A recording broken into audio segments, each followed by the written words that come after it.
ವೈಶಾಖ ಮಾಸದಲ್ಲಿ ಆ ಬಿಸಿಲನ್ನ ಶಾಖವನ್ನ ಅನುಭವಿಸುವುದಾಗಲಿ ಅಥವಾ ತಂಪನ್ನ ತನ್ನ ಪರಿಹಾರ ಆ ಶಾಖವನ್ನು ಪರಿಹಾರ ಮಾಡಿಕೊಂಡು ತಂಪನ್ನ ಅನುಭವಿಸುವುದಾಗಲೂ ಅದು ಕೂಡ ವಿಶೇಷವಾಗಿ ಭಗವಂತನ ಅನುಗ್ರಹ ಬೇಕು ಅಂತ ನಾವು ತಿಳಿದುಕೊಳ್ಳಬೇಕು.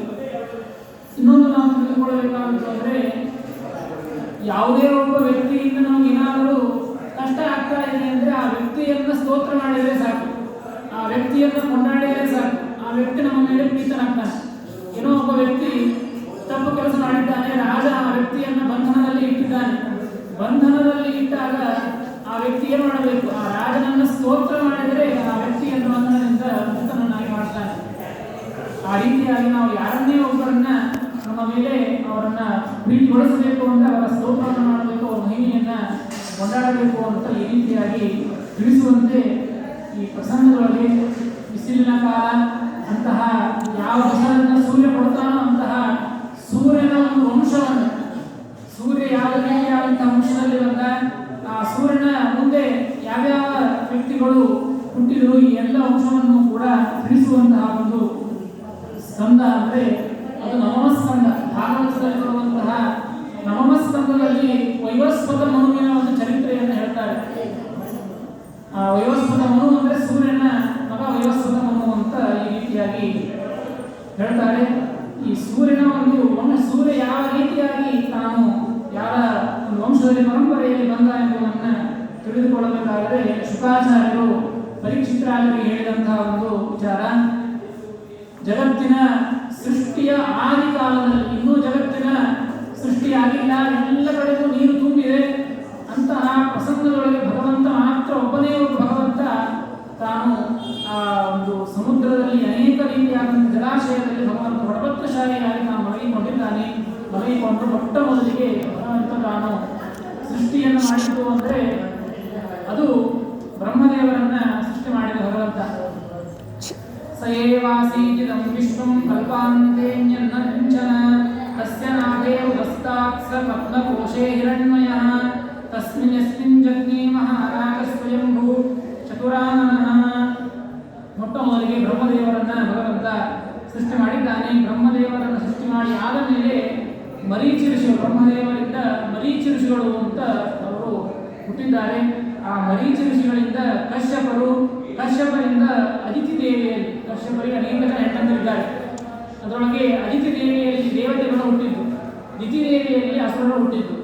ಈ ಅದಿತಿ ದೇವಿಯಲ್ಲಿ ಈ ಮತ್ತು ಕಶ್ಯಪರಲ್ಲಿ ವಿವಸ್ವಾನ್ ಭಗವತ್ಸುತಃ ಸೂರ್ಯ ಆ ಒಂದು ವಂಶದಲ್ಲಿ ಕಶ್ಯಪರಿಂದ ಅದಿತಿ ದೇವಿಯಲ್ಲಿ ಭಗವಂತ ಸೂರ್ಯ ತಾನು ಅವತಾರವನ್ನು ಮಾಡಿದ್ದಾನೆ. ಆ ಸೂರ್ಯನಿಗೆ ಮಾರ್ತಂಡ ಮಾರ್ತಂಡ ಅಂತ ಇದ್ದಾರೆ.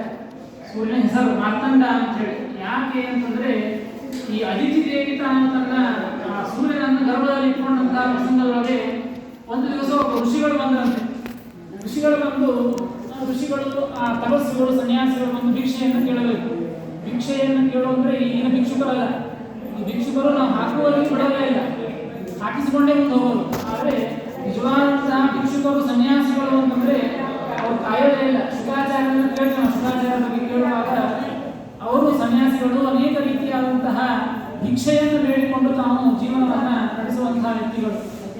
ಅಂತಹ ಶುಕಾಚಾರ್ಯರು ಭಿಕ್ಷೆಯನ್ನು ಕೇಳಲಿಕ್ಕೆ ಹೋದರೆ ಎಷ್ಟು ನಿಮಿಷ ನಿಲ್ತಾ ಇದ್ರು ಅಂದರೆ ಸ ಗೋದೋಹನ ಮಾತ್ರೇಣ, ಆಕಳಿನ ಹಾಲು ಕರೀಲಿಕ್ಕೆ ಎಷ್ಟು ಸಮಯ ಬೇಕು, ಒಂದ್ಸಲ ಹಾಲು ಬರಲಿಕ್ಕೆ ಎಷ್ಟು ಸಮಯ ಬೇಕು ಅಷ್ಟೇ ಸಮಯ ಮಾತ್ರ ಮನೆಗೂ ನಿಂದಿರಬೇಕು, ಭಿಕ್ಷೆ ಹಾಕಿಸ್ಕೊಳ್ಬೇಕು, ಇಲ್ಲದೆ ಎಲ್ಲರಿಗೂ ಹೋಗಬೇಕು.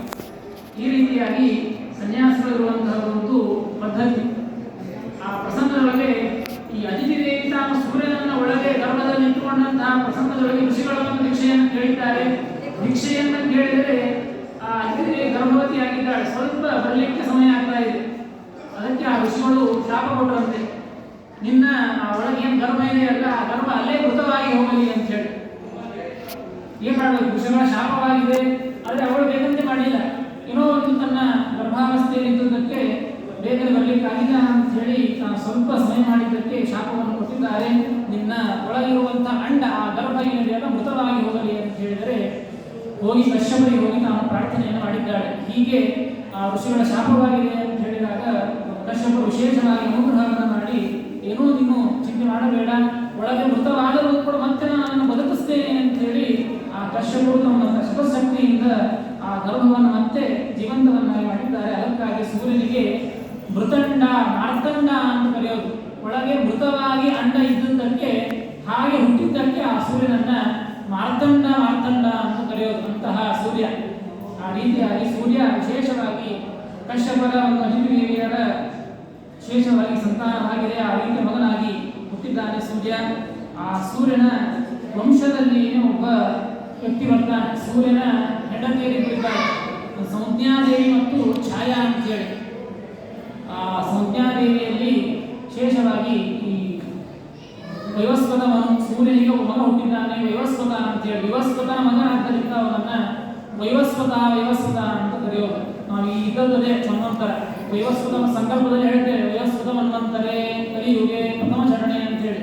ಈ ವೈವಸ್ವತವನು ಯಾವ ಸೂರ್ಯನ ಮಗ ಇದ್ದಾನಲ್ಲ, ಈ ಸೂರ್ಯನ ಮಗನೇ ಈ ಒಂದು ನಾವು ಇದ್ದಂತಹ ಕಾಲಕ್ಕೆ ಅಧಿಪತಿಯಾಗಿ ರಾಜನಾಗಿ ತಾನು ಆಳ್ತಾ ಇದ್ದಾನೆ.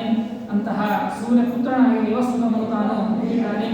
ಅವರಿಗೆ ಮತ್ತೊಂದು ಹೆಸರು ಶ್ರಾದ್ದದೇವ ಅಂತೇಳಿ. ಶ್ರಾದ್ದ ಎಲ್ಲ ಶ್ರಾದ್ದಗಳಿಗೂ ಕೂಡ ಶ್ರಾದ್ದ ಅಂತ ಏನು ಮಾಡ್ತಾರೆ ಎಲ್ಲರಿಗೂ ಕೂಡ ವಿಶೇಷವಾಗಿ ಆ ಒಂದು ಅಧಿಪತಿಯಾಗಿ ಎಲ್ಲ ಕಾರ್ಯವನ್ನು ನಿರ್ವಹಣೆಯನ್ನು ಮಾಡ್ತಾ ಇದ್ದಾನೆ. ಆ ಶ್ರಾದ್ದದೇವ ಅಂತ ವೈವಸ್ವತನ ಸೂರ್ಯನ ಪುತ್ರನಾಗಿ ಹುಟ್ಟಿದ್ದಾನೆ. ಆ ವೈವಸ್ವತನು ತಾನು ಅವತಾರ ಮಾಡಿ ಆದ ಮೇಲೆ ಮುಂದಿನ ಮುಂದೆ ಒಂದು ಸಂತತಿಯನ್ನು ಬೆಳೆಸಬೇಕು.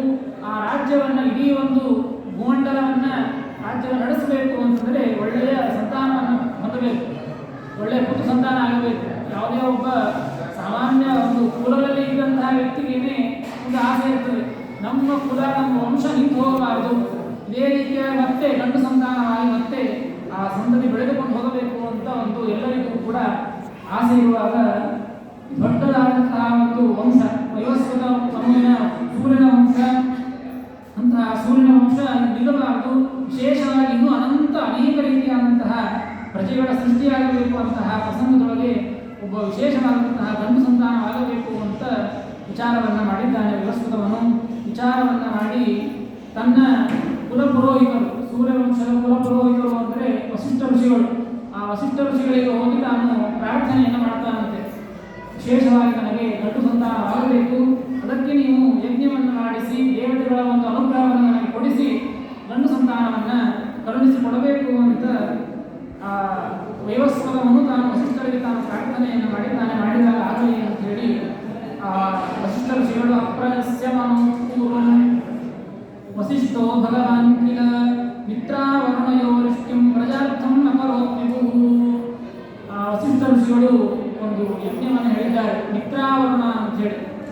ಆ ಮಿತ್ರಾವರುಣ ಅಂತ ಹೇಳಿ ಇಬ್ಬರು ದೇವತೆಗಳು, ಮಿತ್ರ ಮತ್ತು ವರುಣ ಅಂತ ಹೇಳಿ, ಆ ಇಬ್ಬರು ದೇವತೆಗಳನ್ನು ಉದ್ದೇಶ ಇಟ್ಟುಕೊಂಡು ಮಾಡುವಂತಹ ಯಜ್ಞ. ಅಂತಹ ಒಂದು ಮಿತ್ರಾವರುಣ ಅಂತ ಹೇಳಿ ಒಂದು ಯಜ್ಞವನ್ನು ಮಾಡಿಸಿದ್ದಾರೆ. ವಿಶೇಷವಾಗಿ ಯಜ್ಞವನ್ನು ಮಾಡಿದರೆ ವಿಶೇಷ ಸಂತಾನ ಆಗ್ತದೆ ಅಂತ ಹೇಳಿದ್ದಕ್ಕೆ ಯಜ್ಞವನ್ನು ಮಾಡಿಸಿದ್ದಾರೆ. ಮಾಡಿಸಿದ ನೋಡಿ, ಆ ವಸಿಷ್ಠ ಋಷಿಗಳಿಗೆ ಹೋಗಿ ಪ್ರಾರ್ಥನೆಯನ್ನು ಮಾಡಿದ್ದು ಒಳ್ಳೆಯ ಗಂಡು ಸಂತಾನ ಆಗಬೇಕು ಅಂತ ಕೇಳಿಕೊಂಡಿದ್ದರು. ಆದರೆ ಏನು ವ್ಯತ್ಯಾಸ ಆಗಿದೆ ಅಂದರೆ ಮುಂದೆ ಆಗೋದು ಇವರಿಗೆ ಹೆಣ್ಣು ಸಂತಾನ ಆಗ್ತದೆ.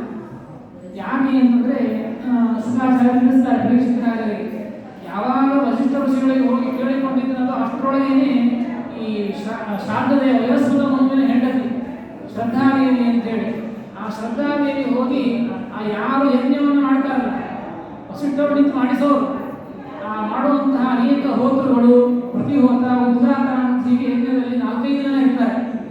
ಆ ಹೋತ ಅಂತಿರ್ತಾನೆ. ಹೋತ ಅಂತಂದ್ರೆ ಮಂತ್ರವನ್ನು ಉಚ್ಚಾರಣೆ ಮಾಡಿ ಆಹುತಿಯನ್ನು ಹಾಕುವ ಆ ವ್ಯಕ್ತಿ ತಾನು ಏನು ಮಂತ್ರವನ್ನು ಅಪೇಕ್ಷೆ ಮಾಡಿ ಮನಸ್ಸನ್ನು ಇಟ್ಟುಕೊಂಡು ಆಹುತಿಯನ್ನು ಹಾಕ್ತಾನಲ್ಲ, ಅದು ಇಷ್ಟಪೂರ್ಣ ಆಗ್ತದೆ. ಅಂತಹ ಪ್ರಸಂಗದೊಳಗೆ ಆ ಶ್ರದ್ಧಾದೇವಿ ಆ ಹೋತೃವಿಗೆ ಹೋಗಿ ಕೇಳಿದ್ದೆ, ಯಾವಾಗ ಕೇಳಿದ್ದಾಳೆ ಗೊತ್ತಿಲ್ಲ, ಹೋಗಿ ಕೇಳಿದ್ದಾಳೆ ನನಗೆ ಹೆಣ್ಣು ಸಂತಾನ ಬೇಕು ಅಂತೇಳಿ. ಆಗಲೇ ಅಂತೇಳಿ ಗಂಡನಿಗೂ ಅಪೇಕ್ಷೆ ಇದೆ, ವಸಿಷ್ಠ ಋಷಿಗೂ ಅಪೇಕ್ಷೆ ಇದೆ, ನನಗೆ ಬಂದು ಹೇಳಿದ್ದಾರೆ ಅಂತೇಳಿ ತಿಳಿದುಕೊಂಡು ಆ ರೀತಿಯಾಗಿ ಆ ಹೋತೃ ತಾನು ಯಜ್ಞವನ್ನು ಮಾಡುವಾಗ ಮನಸ್ಸಿನೊಳಗೆ ಹೆಣ್ಣು ಸಂತಾನ ಆಗಬೇಕು ಅಂತ ಅಪೇಕ್ಷೆ ಇಟ್ಟುಕೊಂಡು ಮಂತ್ರ ಉಚ್ಚಾರಣೆ ಮಾಡಿದ್ದಾನೆ, ಆಹುತಿಯನ್ನು ಹಾಕಿದ್ದಾನೆ. ಹಾಕಿದಾಗ ಅದೇ ರೀತಿಯಾಗಿ ಹೆಣ್ಣು ಸಂತಾನ ಆಗಿದೆ. ತತ್ರ ಶ್ರದ್ಧಾವನೋತ್ಪತ್ತಿ ಹೋತಾರಂ ಸಮಯಾಚಲ ದುಹಿತ್ರರ್ಥೆ ಉಪಾಗಮ್ಯ ಮಣಿಪತ್ಯಪಯೋರತ. ಆ ಒಳ್ಳೆಯ ವಿಶೇಷವಾದಂತಹ ವ್ರತಗಳನ್ನು ಮಾಡುವಂತಹ ಆ ಶ್ರದ್ಧಾದೇವಿ ತಾನು ಹೋಗಿ ಪ್ರಾರ್ಥನೆಯನ್ನು ಮಾಡಿದ್ದಕ್ಕೆ ಹೋದ್ರೂ ಕೂಡ ಅದೇ ರೀತಿಯಾಗಿ ಮಂತ್ರವನ್ನು ಉಚ್ಚಾರಣೆ ಮಾಡಿ ಅಪೇಕ್ಷೆಯನ್ನು ಇಟ್ಟುಕೊಂಡು ಆಹುತಿಯನ್ನು ಹಾಕಿದಾಗ ನೋಡಿ, ಆಗಿನ ಕಾಲದಲ್ಲಿ ಮಂತ್ರದ ಶಕ್ತಿ ಎಷ್ಟು ಅಂತಂದ್ರೆ 9 ತಿಂಗಳು ಕಾಯುವಂಥ ಅವಶ್ಯಕತೆ ಇಲ್ಲೇ ಇಲ್ಲ. ಮಂತ್ರವನ್ನು ಉಚ್ಚಾರಣೆ ಮಾಡಿ ಹಾಕಿದ್ದಾರೆ ಅಂದರೆ ಆ ತಕ್ಷಣದಲ್ಲೇ ಫಲವನ್ನು ಕೊಡಬೇಕು. ಆ ರೀತಿಯಾಗಿ ಯಜ್ಞ ಮುಗಿದ ಕೂಡಲೇ ಹೆಣ್ಣು ಸಂತಾನ ಆಯಿತು. ಹೆಣ್ಣು ಮಗು ಹುಟ್ಟಿದೆ. ಹೆಣ್ಣು ಮಗು ಹುಟ್ಟಿದಾಗ ಈ ರಾಜನಿಗೆ ವಯೋಸ್ವತ ಮನುವಿಗೆ ಬಹಳ ಆಶ್ಚರ್ಯ ಆಯಿತಂತೆ. ನಾನು ಕೇಳಿಕೊಂಡದ್ದು ಗಂಡು ಸಂತಾನ, ಇಂತಹ ಒಂದು ವಂಶದಲ್ಲಿ ಸಂತತಿ ಬೆಳೆಯಬೇಕು ಅಂತ ಹೇಳಿ ಗಂಡು ಸಂತಾನವನ್ನು ಕೇಳಿಕೊಂಡ್ರೆ ಈ ರೀತಿಯಾಗಿ ಹೆಣ್ಣು ಸಂತಾನ ಆಯ್ತಲ್ಲ ಅಂತ ಹೇಳಿ ಆ ವಸಿಷ್ಠ ಋಷಿಗಳಿಗೆ ಹೋಗಿ ಕೇಳಿದಾಗ ವಸಿಷ್ಠ ಋಷಿಗಳು ನೋಡಿ ಯಾರಿಗೆ ಕೇಳಿಕ್ಕೆ ಹೋಗಲಿಲ್ಲ, ಯಾಕಾಯ್ತು ಅಂತ ಹೇಳಿ ತಾವು ವಿಶೇಷವಾಗಿ ತಮ್ಮ ತಪಶಕ್ತಿಯಿಂದ ಯೋಚನೆ ಮಾಡಿದ್ದಾರೆ. ಯೋಚನೆ ಮಾಡಿ ನೋಡಿದರೆ ಹೋತೃವಿನ ಒಂದು ಇಲ್ಲಿ ಏನೋ ತಪ್ಪಾಗಿದೆ.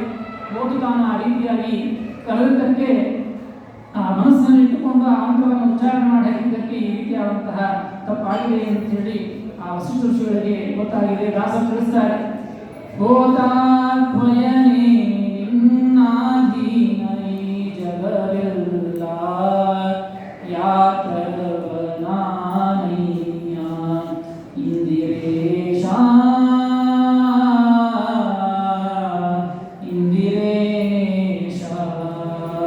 ಹೋತಾತ್ಮಯನೇ ನಿನ್ನಾಧೀನ ಈ ಜಗವೆಲ್ಲ ಅಂತ ದಾಸರು ಹೇಳ್ತಾರೆ. ನೋಡಿ, ಈ ಹಾಡಿನಲ್ಲಿದ್ದಂಥದ್ದು ಹೋತಾತ್ಮಯನೇ ಅಂತ ದೇವರನ್ನ ಕರಿತಾ ಇದ್ದದ್ದು.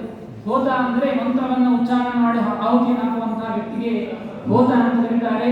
ಹೋತಾತ್ಮಯನೇ, ಆ ಹೋತೃ ತಾನು ನಿನ್ನನ್ನು ಕರೆದ ಅಂದರೆ ಸಾಕು, ನೀನು ಬಂದು ಕುಳಿತುಬಿಡ್ತೀಯಾ ಅಂತ ದಾಸರು ಆ ರೀತಿಯಾಗಿ ಹೋತೃವಿನ ಬಗ್ಗೆ ತಿಳಿಸುವಾಗ, ಆ ದೇವರನ್ನು ಹೊಗಳುವಾಗ ಆ ರೀತಿಯಾಗಿ ಹೇಳ್ತಾರೆ. ಅಂತಹ ಹೋತೃ ಈ ರೀತಿಯಾದಂತಹ ಒಂದು ಮಂತ್ರವನ್ನು ಉಚ್ಚಾರಣೆ ಮಾಡಿ ಹಾಕಿದ್ದಕ್ಕೆ ಹೆಣ್ಣು ಸಂತಾನ ಆಗಿದೆ ಅಂತ ವಸಿಷ್ಠ ಋಷಿಗಳಿಗೆ ಗೊತ್ತಾಗಿದೆ.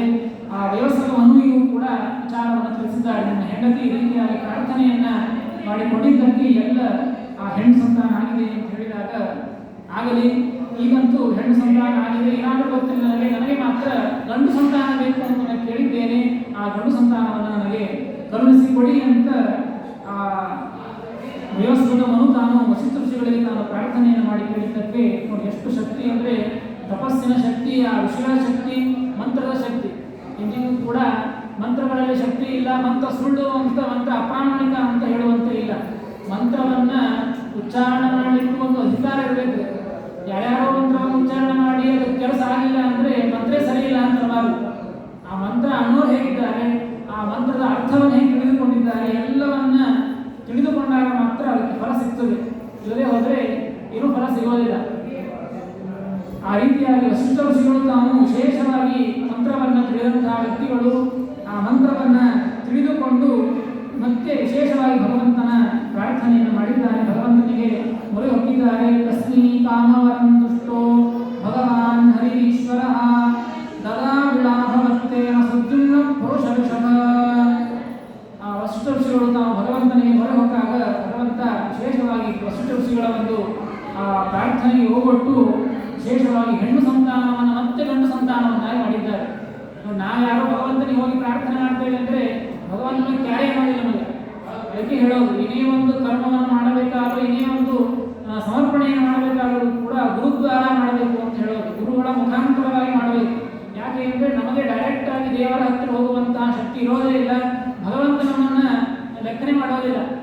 ಆದರೆ ಗುರುಗಳ ಮುಖಾಂತರ ಹೋದೆವು ಅಂದರೆ ಆ ಗುರುಗಳ ಮುಖವನ್ನು ನೋಡಿ ಈ ನನ್ನ ಭಕ್ತನ ಭಕ್ತ ಇದ್ದಾನಲ್ಲ ಅಂತ ಹೇಳಿ ಭಗವಂತ ನಮ್ಮ ಉದ್ಧಾರ ಮಾಡ್ತಾನೆ ಅಂತ ಶಾಸ್ತ್ರ ಹೇಳುವಂತೆ ಆ ವಸಿಷ್ಠರ ಮುಖಾಂತರವಾಗಿ ರಾಜ ಹೋಗಿದ್ದಕ್ಕೆ ಆ ವಸಿಷ್ಠ ಋಷಿಗಳನ್ನು ಮುಖವನ್ನು ನೋಡಿ ಭಗವಂತ ಆ ಹೆಣ್ಣು ಸಂತಾನವನ್ನು ಮತ್ತೆ ಗಂಡು ಸಂತಾನವನ್ನಾಗಿ ಮಾಡಿದ್ದಾರೆ.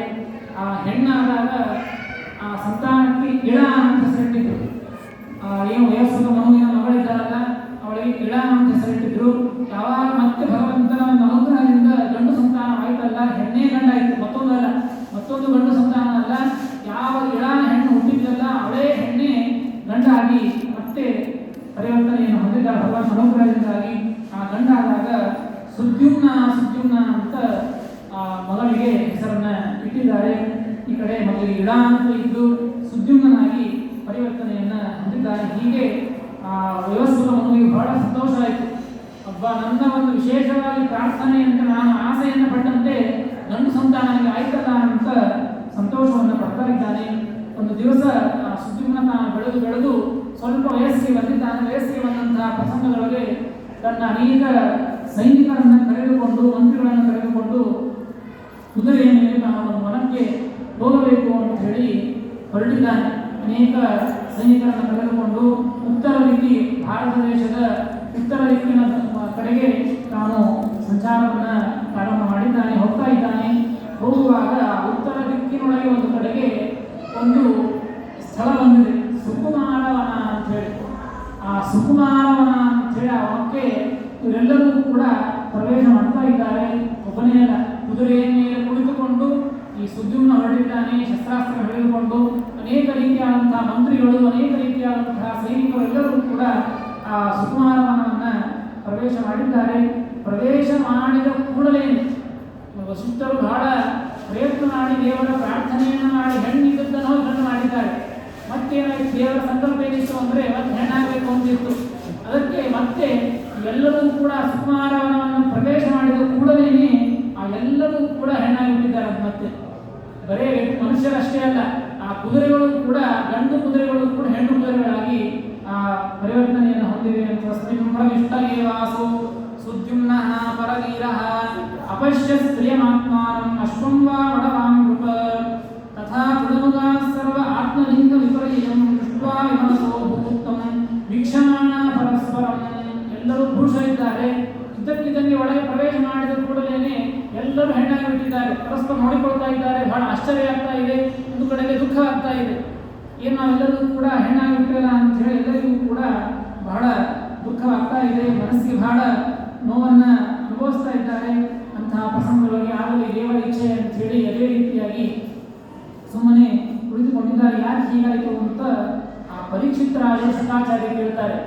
ಯಾಕೆ ಇದ್ದಕ್ಕಿದ್ದಾಗೆ ಆ ಸ್ಥಳವನ್ನು ಪ್ರವೇಶ ಮಾಡಿದ ಕೂಡಲೇ ಹೆಣ್ಣು ಗಂಡು ಹೋಗಿ ಹೆಣ್ಣಾಗಲಿಕ್ಕೆ ಏನು ಕಾರಣ, ಯಾಕೆ ಹೆಣ್ಣಾಗಲಿಲ್ಲರೂ ಕೂಡ ಅಂತ ಆ ಪ್ರಶ್ನೆಯನ್ನು ಕೇಳಿದಾಗ ಇದಕ್ಕೆ ಒಂದು ಇತಿಹಾಸ ಇದೆ, ಇದಕ್ಕೆ ಒಂದು ಚರಿತ್ರೆ ಇದೆ, ಇದಕ್ಕೆ ಒಂದು ಕಥೆ ಇದೆ ಅಂತ ಶುಕಾಚಾರ್ಯ ತಿಳಿಸ್ತಾರೆ. ಏನು ಕಥೆ ಅಂದರೆ, ಯಾವ ಸುಕುಮಾರವನ ಅಂತ ಏನು ಪ್ರವೇಶವನ್ನು ಮಾಡಿದ್ರಲ್ಲ, ಇಂತಹ ಸುಕುಮಾರ ವನದೊಳಗೆ ಯಾಕೆ ಪುರುಷರು ಹೋದಾಗ ಹೆಣ್ಣಾದರು ಅಂತಂದರೆ, ಹಿಂದೆ ಒಂದು ಸಮಯದೊಳಗೆ ಅನೇಕ ರೀತಿಯಾದಂತಹ ಋಷಿಗಳು, ನಾನಾ ರೀತಿಯಾದಂತಹ ಋಷಿಗಳು, ಹರಿ ತಪಸ್ವಿಗಳು, ಅನೇಕ ರೀತಿಯಾದಂತಹ ತಪಸ್ಸಾಮರ್ಥ್ಯವನ್ನು ಹೊಂದಿರುವಂತಹ ವಿಶೇಷ ಭಗವಂತನಲ್ಲಿ ಮನಸ್ಸನ್ನಿಟ್ಟಂತಹ ಋಷಿಗಳು ರುದ್ರದೇವರು ಮತ್ತು ಪಾರ್ವತಿ ದೇವರನ್ನ ದರ್ಶನವನ್ನು ಪಡೆದುಕೊಳ್ಳಬೇಕು ಅಂತ ಈ ಸುಕುಮಾರ ವನಕ್ಕೆ ಹೋಗಿದ್ದಾರೆ.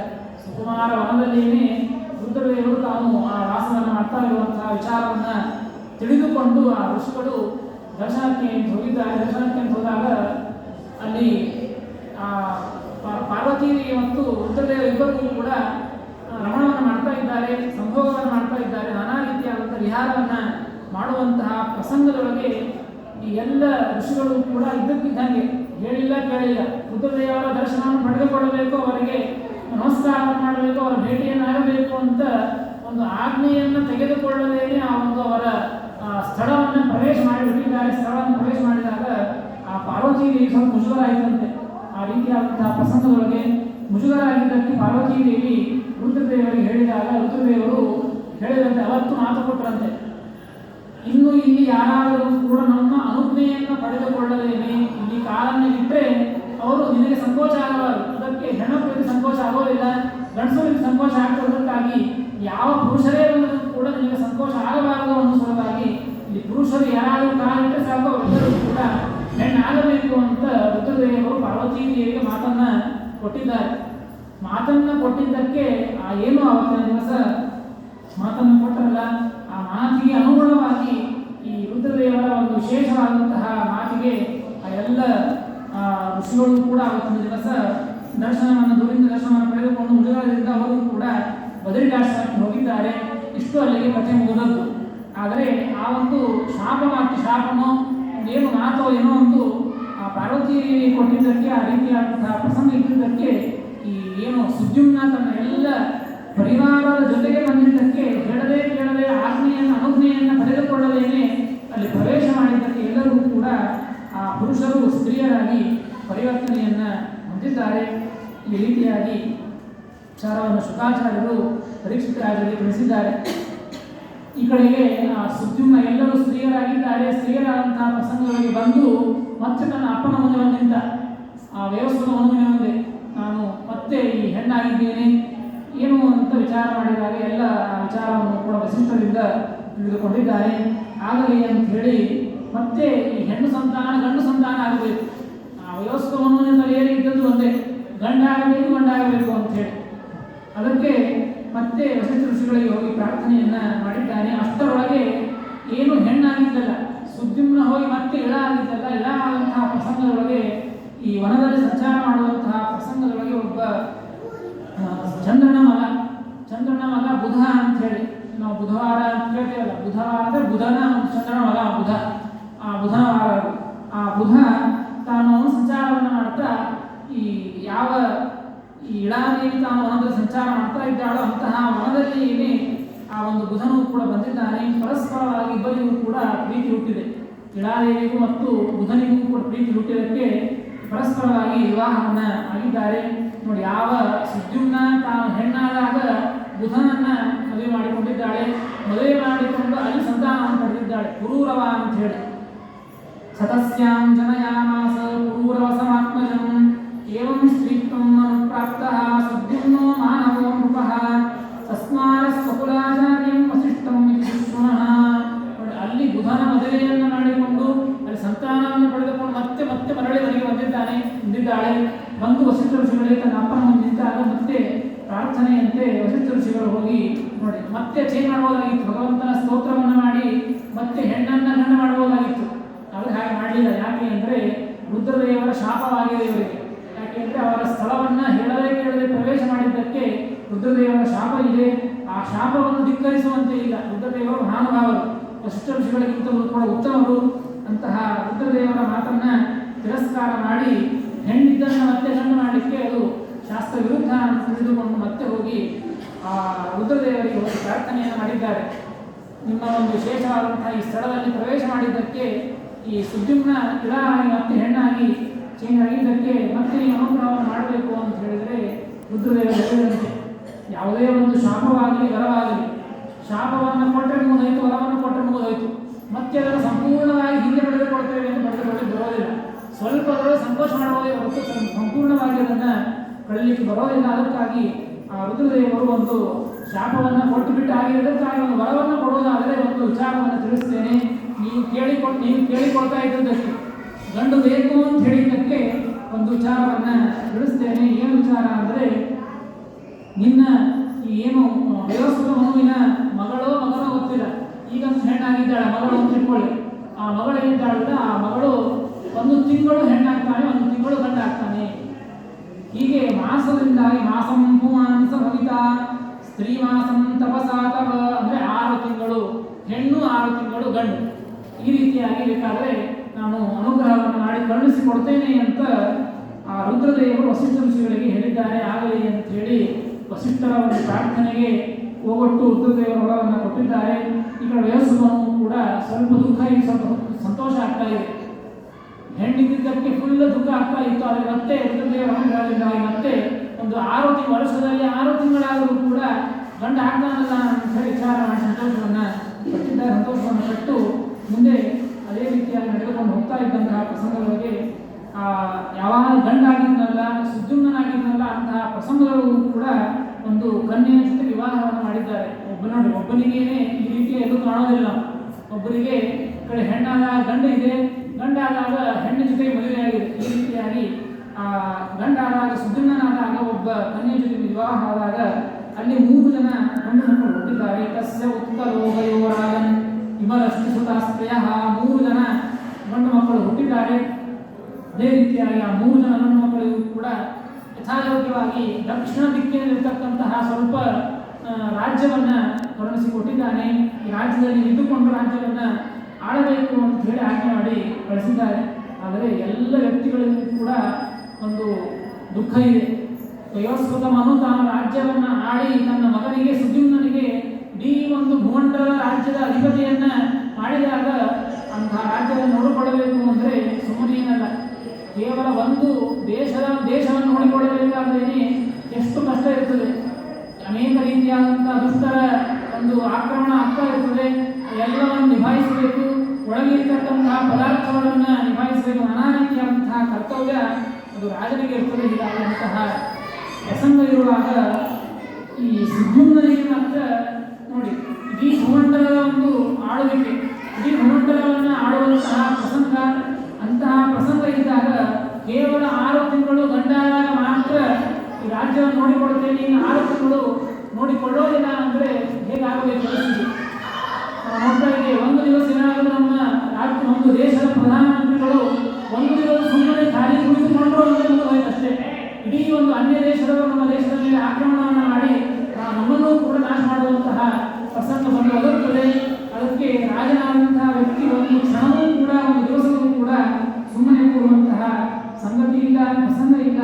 ಅಂತಹ ಇಡೀ ದೇಶದ ಒಂದು ರೀತಿ ಇರುವಾಗ ಇಡೀ ಒಂದು ಭಾರತದ ಇಡೀ ಒಂದು ಭೂಮಂಡಲದ ಒಂದು ಪರಿಸ್ಥಿತಿ ಏನಾಗಬೇಕು ವಿಚಾರ ಮಾಡಿ. 6 ತಿಂಗಳು ರಾಜರೇ ಇಲ್ಲ, ಕೇವಲ 6 ತಿಂಗಳು ಮಾತ್ರ ರಾಜ, ಇನ್ನು 6 ತಿಂಗಳು ನೋಡಿಕೊಳ್ಳಲಿಕ್ಕೆ ಯಾರೂ ಇಲ್ಲವೇ ಇಲ್ಲ ಅಂತಂದ್ರೆ ಏನಾಗಲಿಕ್ಕಿಲ್ಲ. ದೇಶದ ಪರಿಸ್ಥಿತಿ ನಾವು ಇಡೀ ಭೂಮಂಡಲದ ಪರಿಸ್ಥಿತಿ ಅಂತ ನಾವು ಕಾಣಬೇಕು. ಅದಕ್ಕಾಗಿ ಎಲ್ಲ ಜನರು ಕೂಡ ವಿಚಾರ ಮಾಡಿ ಹೇಳ್ತಾ ಇದ್ದಾರೆ, ಈ ರಾಜ ನಮಗೆ ಬೇಡ, ಕೇವಲ 6 ತಿಂಗಳು ರಾಜ್ಯವನ್ನು ಆಳ್ತಾನೆ ಅಂದರೆ 6 ತಿಂಗಳು ನಮಗೆ ನಾನಾ ರೀತಿಯಾದಂತಹ ಕಷ್ಟ ಬಂದು ಒದಗುತ್ತದೆ. ಹೀಗಾಗಿ ಸರ್ವಥಾ ನಾವೆಲ್ಲರೂ ಕೂಡ ಯಾವ ವ್ಯಕ್ತಿಗಳು ಪ್ರಜೆಗಳು ಕೂಡ ಈ ರಾಜನನ್ನು ನಾವು ಮನಸ್ಸಿನಿಂದ ಇಚ್ಛೆಯನ್ನು ಪಡೋದಿಲ್ಲ. ರಾಜನನ್ನ ಮತ್ತೊಬ್ಬ ರಾಜನನ್ನ ಮಾಡಬೇಕು ಅಂತ ಆ ರೀತಿಯಾಗಿ ಎಲ್ಲ ಜನರ ಒಂದು ಆಕ್ರೋಶ, ಪ್ರಜೆಗಳ ಒಂದು ಆಕ್ರೋಶವಾಗ್ತಾ ಇದೆ. ಈ ರಾಜ ಬೇಡ ಬೇಡ ಬೇಡ ಅಂತ ಹೇಳಿ ಅಷ್ಟಾದಾಗ ಈ ವೈವಸ್ವತನು ನೋಡಿ ತನ್ನ ಅಪ್ಪ ಸುದ್ಯುಮ್ನನ ಅಪ್ಪ ವೈವಸ್ವತನು ಅವನಿಗೆ ಜವಾಬ್ದಾರಿ ಇದೆ, ಒಳ್ಳೆಯ ಸಂತಾನವನ್ನು ಪಡೆದುಕೊಂಡು ಈ ರಾಜ್ಯದಲ್ಲವೇ ಈ ಸಿಂಹಾಸನದಲ್ಲಿ ಕೂಡಿಸಿ ನಮ್ಮ ಕರ್ತವ್ಯ ನಿಷ್ಠೆಯನ್ನು ನಾವು ಪರಿಪಾಲನೆ ಮಾಡಬೇಕೆಂಬುದು ವೈವಸ್ವತ ಮನುವಿನ ಒಂದು ಕರ್ತವ್ಯವಾಗಿದೆ. ಹೀಗಾಗಿಂತಹ ಪ್ರಸಂಗ ಇರುವಾಗ ಮತ್ತೆ ಅವನಿಗೆ ಚಿಂತೆ ಶುರುವಾಯಿತು, ಏನು ಮಾಡಬೇಕು, ಹಾಗಾದರೆ ಇಂತಹ ಒಂದು ಸಂತಾನವನ್ನು ಪಡೆದುಕೊಳ್ಳಬೇಕಾದರೆ ಮತ್ತೆ ನಾನು ತಪಸ್ಸನ್ನು ಮಾಡಬೇಕು ಅಂತ ಆ ವೈವಸ್ವತ ಮನು ತಾನು ವಿಶೇಷವಾಗಿ ಮತ್ತೆ ತಪಸ್ಸನ್ನು ಮಾಡಲಿಕ್ಕೆ ಪ್ರಾರಂಭ ಮಾಡಿದ್ದಾನೆ. ಪುತ್ರಕಾಮಸ್ತಪಸ್ತೇಪೇ ಯಮುನಾಯಾಂ ಶತಂ ಸಮಾಹ ನೋಡಿ, ಪುತ್ರಕಾಮ ಒಳ್ಳೆಯ ಗಂಡು ಸಂತಾನವನ್ನು ಪಡೆದುಕೊಳ್ಳಬೇಕು ಅನ್ನೋ ಸಲುವಾಗಿ ಆ ವೈವಸ್ವತ ಮನು ತಾನು 100 ವರ್ಷ ಯಮುನಾ ನದಿಯೊಳಗೆ ಇದ್ದುಕೊಂಡು ತಪಸ್ಸನ್ನು ಮಾಡ್ತಾ ಇದ್ದಾನೆ. ತಪಸ್ಸು ಅಂದರೆ ಏನೋ ಸುಮ್ಮನೆ ಕಣ್ಣು ಮುಚ್ಚಿ ಕುಳಿತುಕೊಳ್ಳೋದಲ್ಲ, ನಮ್ಮ ದೇಹಕ್ಕೆ ತಾಪವಾಗಬೇಕು, ನಾನಾ ರೀತಿಯಾದಂತಹ ಕಷ್ಟಗಳಾದರೇನೆ ಅದು ತಪಸ್ಸು ಅಂತ ಹೇಳೋದು. ಈ ತಪಸ್ಸನ್ನು ಮಾಡ್ತೇವೆ ಅಂತ ಹೇಳಿ ಎಲ್ಲೋ ನಾವು ಆರಾಮಾಗಿ ಒಂದು ಎಸಿಯನ್ನು ಹಂಚಿಕೊಂಡು ಮನೆಯಲ್ಲಿ ಕುಳಿತುಕೊಂಡು ಕಣ್ಣು ಮುಚ್ಚಿ ಕುಳಿತುಕೊಳ್ತೇವೆ. ತಪಸ್ಸು ಅಂತಂದರೆ ತಪಸ್ಸು ಆಗೋದಿಲ್ಲ. ಭಾರೀ ದೇಹಕ್ಕೆ ಕಷ್ಟವನ್ನು ಕೊಡ್ತಾ ಇರಬೇಕು, ದೇಹಕ್ಕೆ ತಾಪವನ್ನು ಕೊಟ್ಟುಕೊಂಡು ಮಾಡುವಂತಹ ಭಗವಂತನ ಧ್ಯಾನವನ್ನೇ ತಪಸ್ಸು ಅಂತ ಕರೆಯೋದು. ಆ ರೀತಿಯಾಗಿ ಈ ವೈವಸ್ವತನು ಕೂಡ ವಿಶೇಷವಾಗಿ ಯಮುನಾ ನದಿಯೊಳಗೆ ನೀರಿನೊಳಗೆ ಕುಳಿತುಕೊಂಡು 3 ವರ್ಷ, ಯಾವ ಒಂದು ದಿವಸ 2 ದಿವಸ 3 ವರ್ಷ ತಾನು ನೀರಿನೊಳಗೆ ಕುಳಿತುಕೊಂಡು ತಪಸ್ಸನ್ನು ಮಾಡ್ತಾ ಇದ್ದಾನೆ. ಯಾಕೆ ಅಂತಂದರೆ ಒಳ್ಳೆಯ ಸಂತಾನ ಬೇಕು, ಒಳ್ಳೆಯ ಪ್ರಜೆಗಳ ಸೃಷ್ಟಿಯಾಗಬೇಕು, ಒಳ್ಳೆಯ ರಾಜ್ಯವನ್ನು ನೋಡಿಕೊಳ್ಳುವಂಥ ವ್ಯಕ್ತಿ ಬೇಕು ಅನ್ನೋ ಸಲುವಾಗಿ ತಪಸ್ಸನ್ನು ಮಾಡ್ತಾ ಇದ್ದಾನೆ. ಮಾಡುವಾಗ ವಿಶೇಷವಾಗಿ ಮತ್ತು ಭಗವಂತ ವೈವಸ್ವತ ಮನುವಿಗೆ ವಿಶೇಷವಾಗಿ ಅನುಗ್ರಹವನ್ನು ಮಾಡಿ ಸಂತಾನವನ್ನು ಕರುಣಿಸಿಕೊಟ್ಟಿದ್ದಾರೆ. ವೈವಸ್ವತ ಮನುವಿಗೆ 10 ಜನ ಮಕ್ಕಳಾಗಿದ್ದಾರೆ. ನೋಡಿ, ಯಾವ ವೈವಸ್ವತನು ಗಂಡು ಸಂತಾನದ ಅಪೇಕ್ಷೆಯಿಂದಾಗಿ ನಾನು ತಪಸ್ಸನ್ನು ಮಾಡ್ತಾ ಇದ್ದಾನಲ್ಲ, 1 ಮಕ್ಕಳಾಗಿದ್ದಿನ ಮೊದಲಿಗೆ ಆ ಒಂದು ಮಗನಾದರೂ ಕೂಡ ವ್ಯತ್ಯಾಸವಾಗಿ ಏನೂ ಆಗಿಬಿಡ್ತು. ಆದರೆ ಈಗ ಮಾತ್ರ ಮತ್ತೆ ಭಗವಂತನ ವಿಶೇಷವಾದ ಅನುಗ್ರಹದಿಂದಾಗಿ ಮತ್ತೆ 10 ಜನ ಗಂಡು ಮಕ್ಕಳನ್ನು ಪಡೆದುಕೊಂಡಿದ್ದಾನೆ. ಅಂತಹ 10 ಜನ ಗಂಡು ಮಕ್ಕಳು ಕೂಡ ವಿಶೇಷವಾಗಿ ಆ ವೈವಸ್ವತ ಮನುವಿನ ಒಂದು ಆಜ್ಞೆಯಂತೆ ಆ ವೈವಸ್ವತನು ಯಾವ ರೀತಿಯಾಗಿ ಆಜ್ಞೆ ಮಾಡ್ತಾನೋ, ಯಾವ ನಿಟ್ಟಿನೊಳಗೆ ಒಂದು ವಿಶೇಷವಾಗಿ ಕಾರ್ಯವನ್ನು ನಿರ್ವಹಣೆ ಮಾಡಿಕೊಂಡು ಹೋಗಬೇಕು ಅಂತ ಹೇಳಿದ್ದ, ಅದೇ ರೀತಿಯಾಗಿ ಎಲ್ಲರೂ ಕೂಡ 10 ಜನ ಮಕ್ಕಳು ಇಕ್ಷ್ವಾಕು, ಮೃಗ, ಶರ್ಯಾತಿ, ದಿಷ್ಟ, ದೃಷ್ಟ, ಕರುಷಕ, ನರಿಶಂತ, ಕುಶಗ್ರ, ನಾಭಾಗ, ನಭ ಅಂತ 10 ಜನ ಗಂಡು ಮಕ್ಕಳಾಗಿದ್ದಾರೆ. 10 ಜನ ಗಂಡು ಮಕ್ಕಳ ಒಂದೊಂದು ಇತಿಹಾಸವೂ ಕೂಡ ಬಹಳ ಅದ್ಭುತವಾದಂತಹ ಇತಿಹಾಸ. ಅಂತಹ ಈ ಸೂರ್ಯ ವಂಶದಲ್ಲಿ ಒಂದಂತ ನಾವು ಯಾಕೆ ಏನು ಹೇಳ್ತಾ ಇದ್ದು ಅಂದರೆ, ಯಾವ ಮಾಸದಲ್ಲಿ ನಾವು ಇದ್ದುಕೊಂಡು